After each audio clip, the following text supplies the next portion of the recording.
দোয়ারাবাজারে পীর মোশতাক আহমেদ ফয়েজির তাফসিরুল কুরআন মাহফিলে মোহাম্মদ আবু বকর। দোয়ারাবাজার সুনামগঞ্জ প্রতিনিধি জানায়, সুনামগঞ্জের দোয়ারাবাজার উপজেলার বাংলাবাজার ইউনিয়নের কালাউরা দারুস সুন্নাত কাশেমিয়া ফাজিল ডিগ্রি মাদ্রাসায় বার্ষিক তাফসিরুল কুরআন মাহফিলে হেলিকপ্টারের আকাশের পথে এসে নসিহত পেশ করেছেন তিনি। রবিবার 2 ফেব্রুয়ারি হেলিকপ্টার যোগে উপজেলার বাংলাবাজার কলাউরা দারুস সুন্নাত কাশেমিয়া ফাজিল ডিগ্রি মাদ্রাসায় প্রধান অতিথির আসনে বসেন।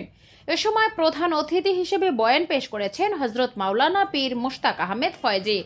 তাহার বয়ানকালে উপস্থিত হাজার হাজার মানুষের উপস্থিতির সমাগম ছিল। এ সময় তিনি বলেন, আমরা ভয় পাব একমাত্র আল্লাহকে। সত্যি আবু সাইদের মতো শত শত আবু সাইদ এখনো আমাদের দেশে রয়েছে। তিনি হাজারো মানুষের সামনে এইসব কথা বলেন। এ সময় তাফসিরুল কুরআন মাহফিলে সভাপতিত্ব করেন অত্র প্রতিষ্ঠানের অধ্যক্ষ কালিমুল্লাহ।